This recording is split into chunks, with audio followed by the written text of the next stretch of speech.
Orang yang kepingin mendapatkan nilai ilmu yang berharga harus memiliki 3 disiplin ilmu ini. Syariat paham, tarekat mengerti, hakikatnya jelas, dapat memahami. Begitu dia dapat memahami ketiga-tiganya, insya Allah dia akan mendapatkan satu ilmu yang berharga, termasuk ilmu laduni.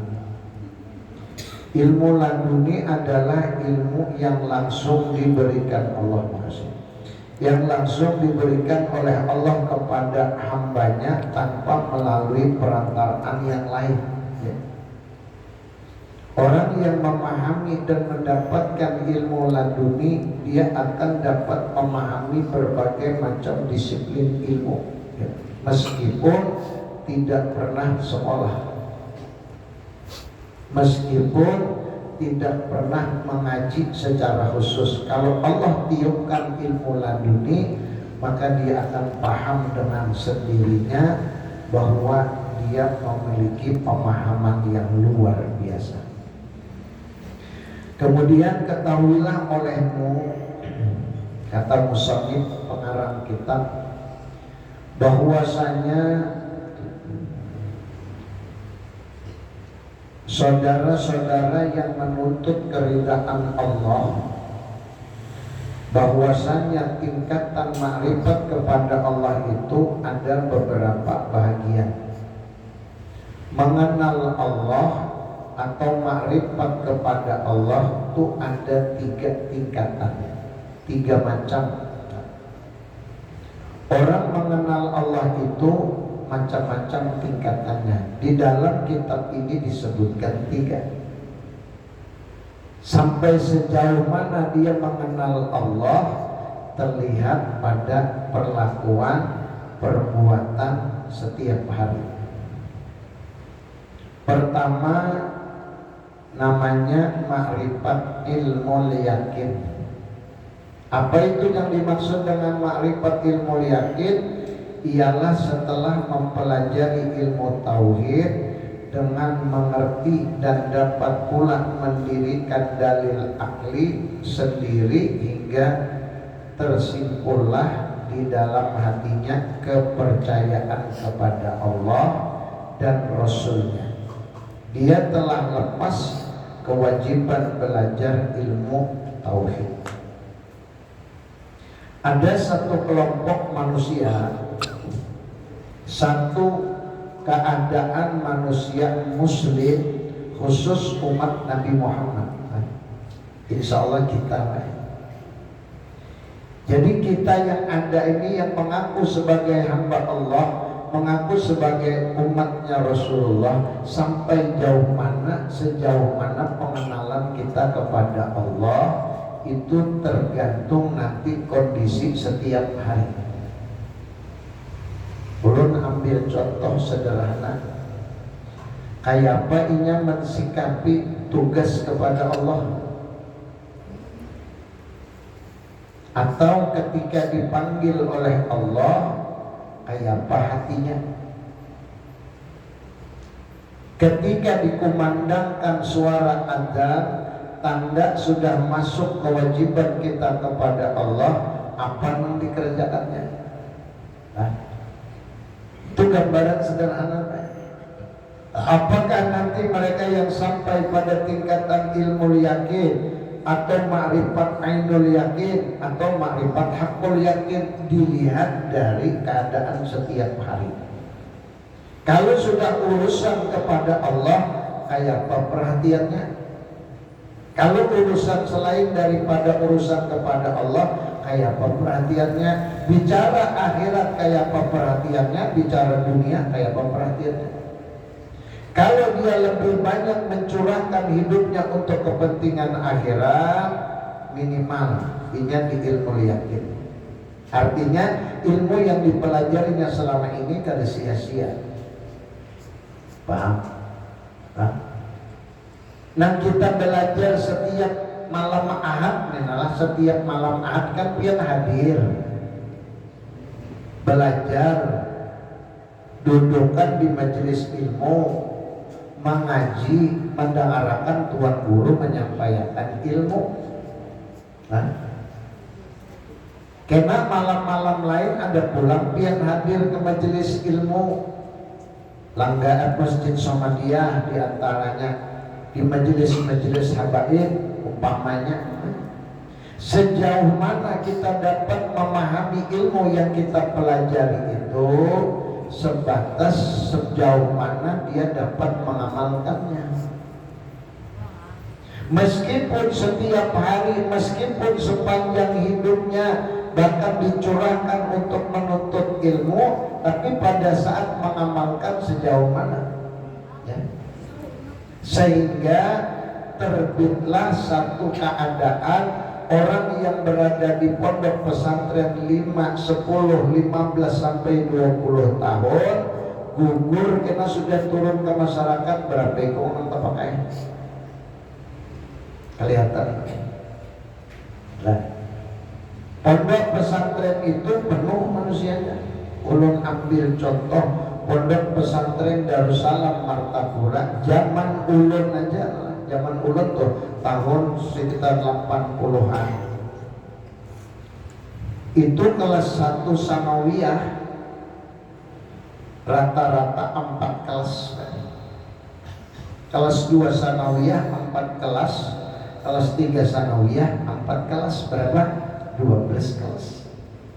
Kali 40. Berapa 12 kali 40? Ayo. 600 berapa? 480 orang kan setahun keluar sanawiyah. Nah, aliyah gitu pula. Kalau sekarang dari A sampai Z Pak, sampai G, berarti ada sekitar 8 kelas, 8 lokal 1 kelas. Sekarangnya aliyah rata-rata 6 sampai 7 lokal 1 kelas. Kelas 1 aliyah 7 lokal, 2 aliyah 7 lokal, kelas 3 aliyah 7 lokal. Santrinya tidak kurang dari 13.000 sekarang. Jadi yang lulus setiap tahun rata-rata 500 sampai 600 orang. Jadikah mereka semua yang 600 tadi? Belum tentu. Kadang-kadang satu angkatan tahun sekian ada berdua yang tampil, tahun berikutnya ada yang kosong. Karena 4-5 tahun ada pula yang bujur-bujur tampil. Itu pula pondok pesantren Al-Amin Pemangkin, pondok pesantren Al-Fala, pondok pesantren Darul Hijrah, pondok pesantren Darul Ilmi. Belum lagi pondok-pondok pesantren lain termasuk yang di Samarinda. Berapa banyak pondok pesantren mereka semua mengaji tentang ilmu agama. Sampai mana, sejauh mana pemahaman mereka tentang ilmu, sejauh mana mereka mengamalkan dan bisa menyampaikan, tergantung apa yang mereka dapatkan dan diberikan oleh Allah. Begitu pula tentang ma'rifat.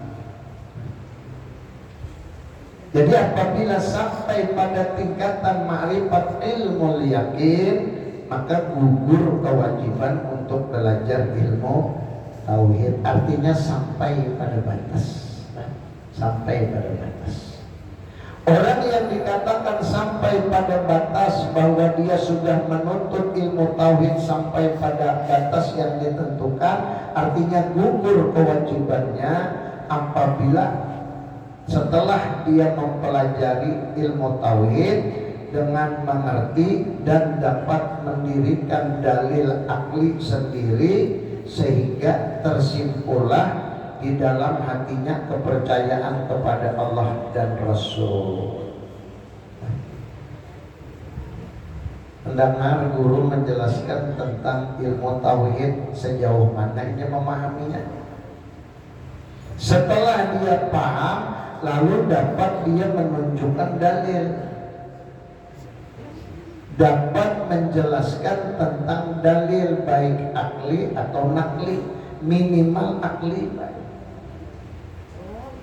Nah lalu dengan dia mampu mendirikan atau menyebutkan dalil tersebut, sehingga terbitlah atau tersimpul di dalam hatinya kepercayaan terhadap Allah dan Rasul. Ulun beri contoh. Setelah kita belajar tauhid khusus sifat 20, sejauh mana dapat kita memahami tentang sifat wajib bagi Allah itu? Tergantung sejauh mana ia kau menjelaskan. Seandainya biar ditakuni orang Allah itu ada. Ini contoh sifat 20. Di dalam sifat 20 dikatakan Allah itu pertama bersifat wajib wujud, artinya ada. Nah lalu ada orang bertanya, kita sudah belajar tentang keberadaan Allah, tentang wujud Allah. Ketika ditanya orang, adalah Tuhan, Allah Ta'ala itu ada tidak? Kawan itu menunjukkan dalil keberadaan Allah Ta'ala. Bilanya kawan menunjukkan dalil keberadaan Allah dan orang percaya, orang mengerti, gugur kewajiban. Gugur kewajiban belajar tentang wujud Allah. Biasanya orang berani mengatakan ada karena dia melihat. Contoh malam ini, nah sudah sering ulun berikan contoh ini kan. Kena ulun boleh Iba Isa nela ulun boleh. Aku tuh udah minta izin tadi, mungkin ulun kada mau berpisah lah karena ada keluarga penyelawi. Jadi kena iba tuntung karena ulun berdulu. Mungkin kena kaum naik imam ya kan bisa lah. Nah jadi seandainya ulun boleh ke rumah, ada orang bertakun tadi adalah Haji apa nih? Haji Duan adakah? Atau Haji Yus adalah? Ada ya. Kenapa kita mau mengatakan ada? Karena ulun melihat orangnya ada. Dan ulun mendengar, bahkan ulun buat surat pepender umpama. Wahnya ulun mengatakan bahwa yang berdua ini ada di langgar al-jannah. Nah sekarang kalau Allah yang kita penurunan Allah Ta'ala itu ada. Wani latihan mengatakan ada ya. Inilah mengatakan ada. Wani kalau mengatakan ada apabila kita berisi dalil. Nah menerbitkan dalil, menunjukkan dalil, menyampaikan dalil, menceritakan, menjelaskan dalil tentang keberadaan Allah baik secara akli, akal, nakli, Al-Quran, itu ngarannya ilmu. Dengan begitu kita yakin Allah Ta'ala ada. Dia ada pernah melihat. Kenapa? Karena tandanya ada. Nah lalu kau menceritakan kenapa jadi mengatakan ada tandanya Allah Ta'ala itu ada. Apa tandanya? Alam semesta. Ikan nih tandanya Allah Ta'ala ada. Jangan Allah Ta'ala ada, kan mungkin ikan ada. Kan gitu kan? Karena ikan ada berarti ada nama Allah. Siapa nama Allah? Ya Allah. Adakah dalilnya dalam Al-Quran? Ada. Allahul ladzi khalaqas samawati wal arda. Itu Al-Quran. Kita kadang paham dalil Al-Quran, tapi kalau menjelaskan secara akal, oh bujur pakainya. Karena ada ciptaannya, maka kadang mungkin kadang ada yang menciptakan. Pasti ada yang menciptakan. Siapa yang menciptakan alam semesta? Yaitu Allah. Jelaslah. Contoh kedua, Allah bersifat kudrat, artinya kuasa. Kita olah. Nah lalu siapa yang punya sifat kudrat? Allah. Kita ini bisilah sifat kudrat, bisa dikatakan punya, bisa dikatakan tidak. Secara zahir kita punya, secara hakikat kita tidak punya kudrat. Kenapa? Karena kudrat yang kita miliki titipan Allah, pinjaman Allah. Karena Allah yang punya lalu dititipkan, sehingga kita mampu melakukan sesuatu terutama yang diwajibkan. Apa yang kita kerjakan? Bisa. Adakah orang yang tidak mampu mengerjakan? Banyak. Mana contohnya? Matanya jelas terbuka, pelupuk matanya ada, biji matanya ada jelas. Oh juga kecil tapi kita melihat. Ayo, kenapa jadinya kita melihat? Padahal ini isi mata. Karena kemampuan untuk melihat Allah yang punya. Kudrat itu milik Allah. Kemampuan, kekuasaan melihat, memegang, berjalan dan sebagainya, melakukan sesuatu itu milik Allah yang dipinjamkan kepada kita sementara aja, seumat aja, sementara di dunia aja, karena diambil Allah. Bila sudah diambil Allah, ada lagi kudrat. Pernah lah biar melihat orang lumpuh, pernah lah. Nah, kenapa jadinya lumpuh? Padahal batasnya ada. Karena kudratnya diambil Allah. Kenapa jadi diambil Allah? Itu rahasia Allah, kan? Rahasia Allah. Dan Allah berhak mengambil karena Allah pemiliknya. Di sini harus kita sadar. Kalau kita sadar tahu bahwasanya kudrat milik Allah, jangan macam-macam. Maksudnya jangan macam-macam. Mumpung masih diinjami, gunakan. Diberi batis, masih sanggup berjalan, kemana kita harus berjalan? Ya setidak-tidaknya lebih banyak ke tempat ibadah, supaya Allah senang, supaya kita kada kecewa, supaya kita kada sengsara, kada menderita, kada celaka di hadapan Allah. Jelaskan? Nah setelah belajar tentang hal tersebut, belajar sifat 20, kawa kada pian menjelaskan tentang hal itu. Bila kawa menjelaskan hal itu, minimal untuk pribadi sendiri, maka sampai kita pada tingkatan yang pertama, namanya ma'rifat ilmu yakin. Tidak mungkin dia mendapatkan ma'rifat ilmu yakin kalau dia tidak pernah menuntut ilmu. Orang yang menuntut ilmu pun belum tentu sampai kepada tingkatan ma'rifat ilmu yakin. Kenapa? Karena tidak bisa mengembangkan, ya. Tapi banyak orang yang tidak pernah sekolah di pondok pesantren, namun pemahamannya luar biasa. Banyak di Indonesia ini penceramah-penceramah hebat, bukan jeblosan pondok pesantren, banyak Bapak Ibu. Kenapa? Laduni diberikan Allah, ya. Sehingga dia dapat memahami berbagai macam disiplin ilmu.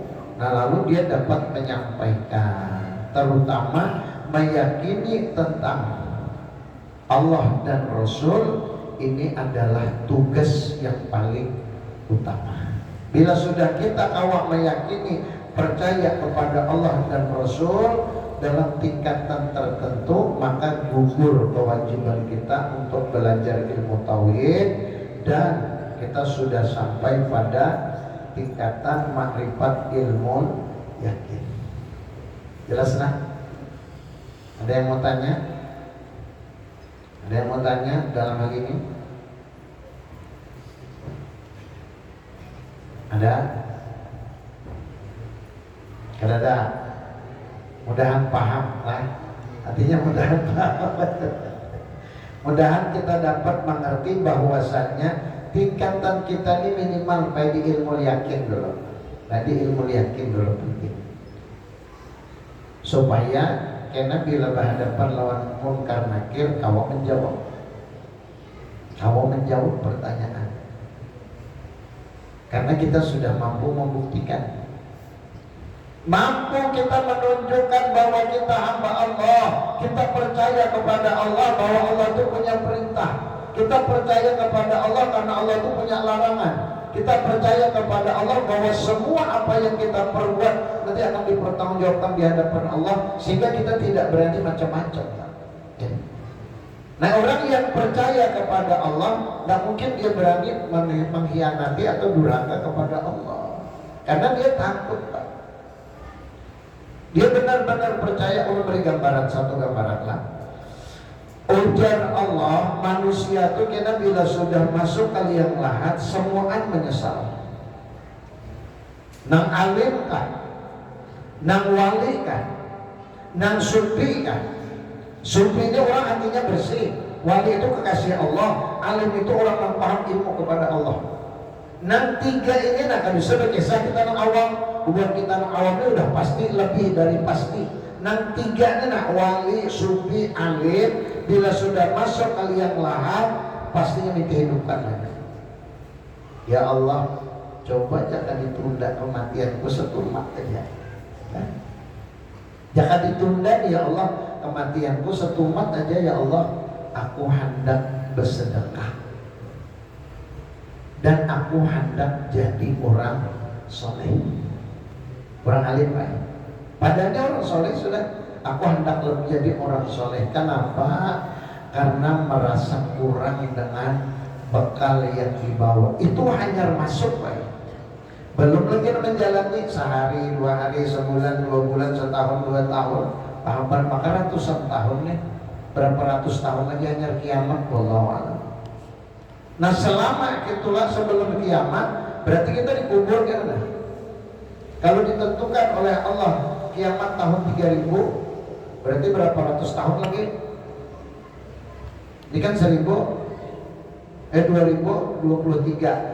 Bila ditentukan tahun 3000 berarti 977 tahun lagi hanya kiamat. Nah selama 900 tahun itu di dalam kubur cukup ada modal kita. Itu kan pertanyaan itu ya kan. Kira-kira menurut dia lawas kada 900 tahun kan? Lawas kada? Jangan kau 900 tahun namun kita berada di panas, tengah terik panas kena 5 menit aja sudah rasa berkukus bumbunan. Apalagi sampai berjam-jam yang di tengah panas kena, tengah hari siang bolong harinya panas kada ada naungan. Apa-apa gelisah ya. Contohnya mengunjun tuh. Ya kalau kada ada naungan apa-apa, rasa siaran langsung tuh Pak. Kemana tak benaung, ada kau benaung, matahari langsung. Hirang muha, ada begado asal bersambar aja iwaknya. Kan gitu tuh. Nah lalu orang yang berada di dalam kubur, ketika dia tidak dapat bantuan dari amalnya, tidak dapatkan syafaat Rasul, ya Allah, ada kau membayangkan, tak membayangkan. Apalagi kondisinya gelap, sempit, ya Allah. Makanya begitu mereka masuk, nah jar malaikat no lihat tiba buat bersedekah, nah itu orang soleh, nah balasannya ujar malaikat melihatnya Pak. Hanya masuk nih nah, sudah ditanya oleh malaikat Jibril, Munkar dan Nakir, lalu bebas, kawainya menjawab pertanyaan tadi. Marabbuka, siapa Tuhanmu? Allah ya. Kenapa? Inya di dunia sudah dapat menunjukkan kalinya hamba Allah. Buktinya nih akhir ada di langgar al-jannah. Orang yang kadang merasa hamba Allah, kadang merasa umat Rasulullah, dia boleh masih di rumah. Kita tahu siapa orangnya, Allah pada tahu. Siapa orangnya ada tahu juga. Yang jelas bila dikumandangkan azan sampai waktu sembahyang, kada digawinya sembahyang lain umat Nabi Muhammad selesai. Kayak banyak anak selamat di akhirat. Ayo. Ujar malaikat Munkar, waman nabiuka, siapa nabimu? Muhammad ngerampok itu malaikat. Mana itu umat Nabi Muhammad? Umat Nabi Muhammad itu sembahyang. Bila ada sembahyang lah umat Nabi Muhammad berkuciak atau berubah hari mengetahui. Hati-hati di sini di hidup ini kan nyaman Pak. Amun hendak nyantai terus, hendak nyaman terus sampai dipanggil Allah Ta'ala, ada tahu muha, kena dia guru akhirnya tahu lenyap di sana di sini. Maksudnya pindah alam hanya ya Allah, hidup akan lagi pret ya Allah Ta'ala. Mau di dunianya nyaman aja, kita tahu muha pindah kayak jihin ya Allah. Kadang-kadang diri kita dia lihat baik. Orang raminya sembahyang, raminya orang menuntut ilmu itu Allah. Umat sudah dikuciakan oleh guru, apalagi bulan Maulid, ya Allah sebulanan siang malam. Ulun aja berapa kali ulun hitung Sekali sehari ada yang sampai 6 kali. Coba rata-rata aja sekali sehari